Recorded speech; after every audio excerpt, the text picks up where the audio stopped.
Getting back to exercise after illness can help you feel stronger, healthier, and more energized, but it has to be done safely. Your body may need time to rebuild strength and stamina, so start slowly, respect your limits, and increase activity step by step.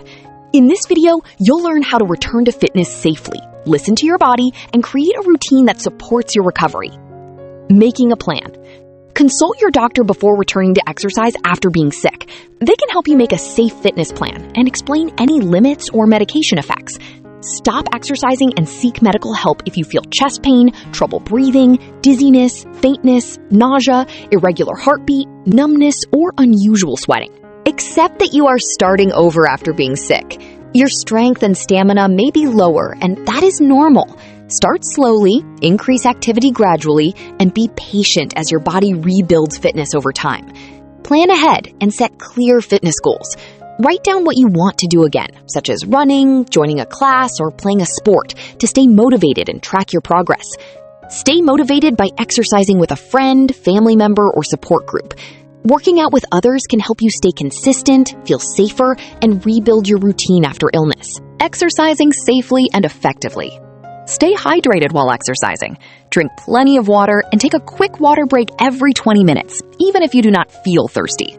Start with walking to ease your muscles and joints back into activity. Walk daily, even if it is only 5 minutes at first, and gradually increase your distance or steps as your body feels stronger. Listen to your body as you recover. If 30 minutes feels too hard, start with 15 minutes and build up slowly. Challenge yourself gently, but stop if you feel pain or symptoms return. Begin each workout with a gentle warm-up.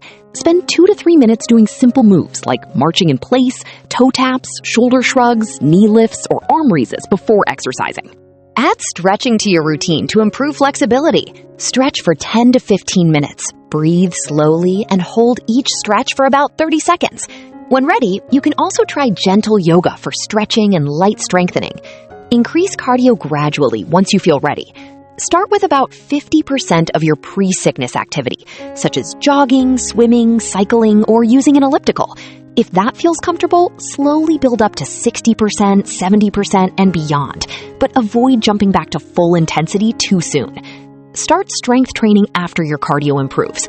Focus on large muscle groups like your legs, back, chest, and core using light weights or resistance bands. Increase weight slowly each week and learn proper form for exercises like squats, rows, presses, and planks. And considering your physical needs, check your body's condition before exercising. Safe activities depend on your illness, recovery time, and overall health. When unsure, ask your doctor what limits you should follow. Ask your doctor or physical therapist about any movement limits before exercising. After surgery, some motions may need to be avoided until you heal, so make sure you know what is safe. Try swimming if you have joint problems, as it gives you a cardio workout without putting much stress on your joints. Aqua aerobics can also help, and gentle isometric exercises may strengthen the muscles around painful joints. Stay active after cancer recovery if your doctor says it is safe. Regular exercise can improve mood, strength, and overall health. Aim for about 150 minutes of exercise each week, plus strength training 2 days a week. Take it very slow after a heart attack or heart surgery. Start with short walks, gradually increase your time each week, and follow a cardiac rehabilitation program for safe guidance.